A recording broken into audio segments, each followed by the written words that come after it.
Assalamualaikum warahmatullahi wabarakatuh.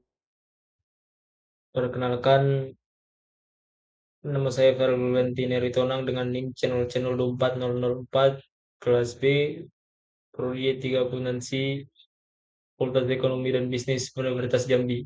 Di sini saya akan mempresentasikan materi restrukturisasi perusahaan dan holding company dengan mata kuliah aspek hukum dalam bisnis. Dan dosen pengampu saya di sini yang terhormat Bapak Dr. Wirmi Putra Eka Putra SEMSI CIKNR CSRS. Baiklah, langsung saja kita memaparkan presentasinya di sini. Yang pertama, tentang pengertian restrukturisasi perusahaan. Restrukturisasi perusahaan adalah strategi untuk menyesuaikan diri dengan perubahan lingkungan melalui modifikasi operasional, struktur organisasi, dan strategi guna menjaga kelangsungan usaha serta meningkatkan kinerja perusahaan. Restrukturisasi dilakukan untuk meningkatkan tiga aspek utama, yaitu yang pertama aset atau portofolio, yang kedua modal atau keuangan, dan yang ketiga manajemen atau organisasi. Sebelum melakukannya, manajemen perlu melakukan due diligence sebagai landasan penetapan skala prioritas. Dalam hukum restrukturisasi diatur dalam Undang-Undang Nomor 40 Tahun 2007 tentang perseroan terbatas yang mencakup merger, akuisisi, spin-off, dan konsolidasi. Selanjutnya itu di sini yaitu tujuan restrukturisasi perusahaan. Menurut Bramantio, tahun 2004, tujuan restrukturisasi adalah memperbaiki dan memaksimalkan kinerja perusahaan. Bagi perusahaan go publik, maksimalisasi nilai tercermin dari tingginya harga saham yang mencerminkan ekspektasi investor, sedangkan bagi perusahaan non-go publik, nilai perusahaan tercermin dari harga jual perusahaan tersebut. Selanjutnya yaitu di sini ada jenis-jenis restrukturisasi perusahaan. Menurut Bramantio, tahun 2004 mengelompokkan restrukturisasi menjadi tiga jenis. Yang pertama, restrukturisasi portofolio atau aset, yaitu penyusunan ulang portofolio perusahaan seperti aset, lini bisnis, divisi, hingga anak perusahaan. Yang kedua yaitu restrukturisasi modal atau keuangan, yaitu penyusunan ulang komposisi modal agar kinerja keuangan lebih sehat berdasarkan laporan keuangan. Dan yang ketiga di sini ada restrukturisasi manajemen atau organisasi, yaitu penyusunan ulang struktur organisasi, pembagian kerja, dan sistem operasional untuk mencapai efisiensi dan efektivitas. Di sini selanjutnya itu bentuk-bentuk restrukturisasi perusahaan. Terdapat tiga bentuk utama restrukturisasi.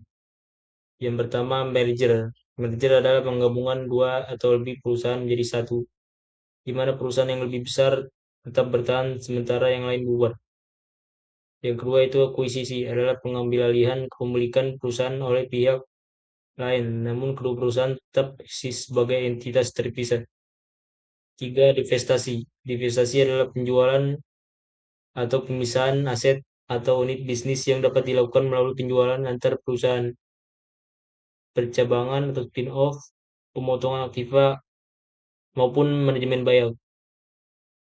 Selanjutnya di sini yaitu pengertian holding company.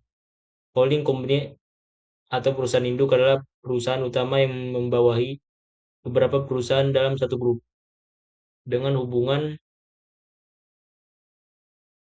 antara induk dan anak disebut afiliasi. Menurut Wadi tahun 1999, holding company adalah perusahaan yang bertujuan memiliki dan mengatur satu atau lebih perusahaan lain. Windardi menyebutnya sebagai perusahaan yang menguasai perusahaan lain, sementara Brigham dan Houston mendefinisikannya sebagai korporasi yang memiliki saham cukup untuk mengendalikan perusahaan lain. Menurut Hadori Yunus tahun 1990 juga menambahkan bahwa holding company dibentuk khusus untuk memiliki saham dan mengendalikan operasi perusahaan lain. Selanjutnya itu tujuan dan manfaat holding company. Tujuan utama holding company adalah membatasi tugas, membangun manajemen yang efektif, dan mempertahankan pemilikan atas seluruh bisnis anak perusahaan. Holding company memberikan pusat kontrol atas bisnis serta mampu meningkatkan posisi strategi di pasar melalui ekspansi, integrasi horizontal dan vertikal, serta diversifikasi bisnis.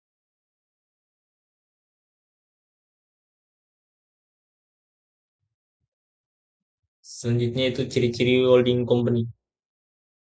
Holding company memiliki tiga ciri utama, yaitu yang pertama memiliki anak perusahaan. Jika perusahaan tersebut memiliki anak perusahaan, maka perusahaan tersebut kemungkinan adalah holding company. Karena untuk menjadi sebuah perusahaan induk dibutuhkan anak perusahaan untuk mendukung proses bisnisnya. Sedangkan jumlah anak perusahaan tidak terbatas, bisa dua, namun bisa juga lima. Tidak ada ketentuannya. Yang kedua itu memiliki sebagian saham anak perusahaan. Selain memiliki anak perusahaan, sebagian atau sebagian besar saham dari perusahaan adalah milik perusahaan induk. Pada umumnya perusahaan induk memiliki minimal 20% dari total saham anak perusahaan agar dapat mengendalikan perusahaan tersebut. Yang ketiga, mengendalikan anak perusahaan. Jika sebagian besar saham adalah milik perusahaan induk, maka proses operasionalnya dikendalikan oleh perusahaan induk juga. Mulai dari proses perencanaan, pengendalian, pengawasan, hingga evaluasi dilakukan oleh perusahaan induk. Selanjutnya itu wewenang holding company. Holding company memiliki kewenangan dalam penentuan strategi bisnis seperti visi misi dan arah strategis grup. Dalam pengelolaan keuangan perusahaan induk berwenang mengawasi anggaran, kinerja keuangan, dan alokasi sumber daya. Perusahaan induk juga dapat terlibat dalam pengelolaan aset strategis anak perusahaan serta bertanggung jawab dalam konsolidasi dan koordinasi laporan keuangan dan operasional. Meskipun memiliki wewenang luas, induk dan anak perusahaan tetap merupakan entitas hukum yang terpisah. Ketentuan yang selanjutnya itu ketentuan dan keuntungan dan kerugian holding company. Menurut Simanjuntak tahun 1997, keuntungan holding company antara lain kemandirian risiko karena setiap anak perusahaan bertanggung jawab sendiri. Hak pengawasan yang lebih besar melalui hak veto, pengendalian yang lebih mudah dan efektif, operasional yang lebih efisien melalui sinergi antar anak perusahaan, serta keakuratan keputusan karena pengambilan keputusan terpusat.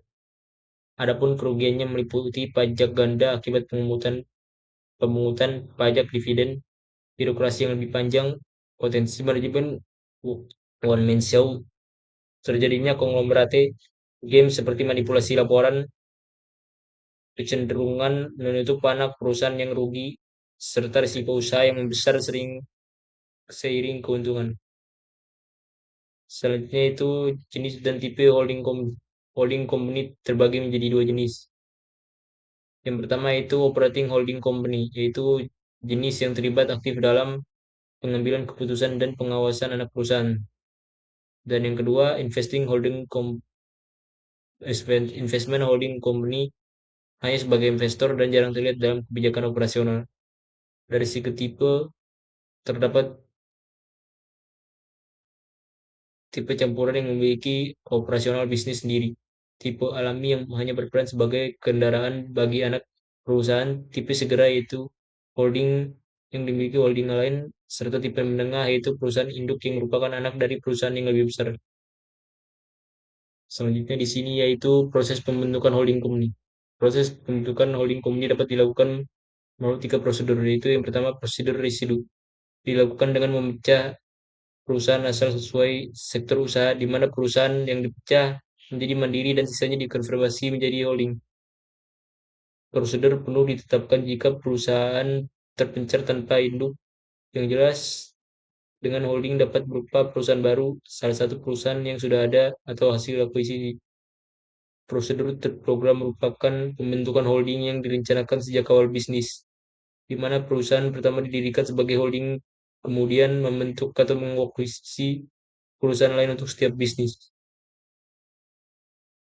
Di sini kita masuk pada kesimpulannya, itu berdasarkan pembahasan yang telah diuraikan dapat disimpulkan bahwa restrukturasi perusahaan merupakan strategi untuk mengubah struktur organisasi, manajemen, operasional maupun keuangan guna meningkatkan efisiensi dan mengatasi krisis dengan faktor pendorong berupa kondisi keuangan yang memburuk, perubahan lingkungan bisnis, serta tuntutan efisiensi operasional. Sementara itu, holding company adalah perusahaan induk yang memiliki saham di perusahaan lain untuk mengendalikan strategi dan kebijakan tanpa terlibat langsung dalam operasional sehari-hari. Perbedaan utama keduanya terletak pada orientasi, di mana restrukturisasi bersifat perubahan internal, sedangkan holding company merupakan struktur kepemilikan terpusat. Meskipun keduanya dapat saling terkait dalam praktiknya, manfaat penerapan keduanya meliputi peningkatan efisiensi, penguatan posisi kompetitif, dan fleksibilitas pengembangan bisnis. Sementara tantangan yang dihadapi adalah resistensi internal, kompleksitas regulasi, dan risiko integrasi yang gagal. Sekian presentasi yang dapat saya paparkan. Saya minta maaf apabila terdapat kesalahan dalam pemaparan tersebut. Terima kasih dan wassalamualaikum warahmatullahi wabarakatuh.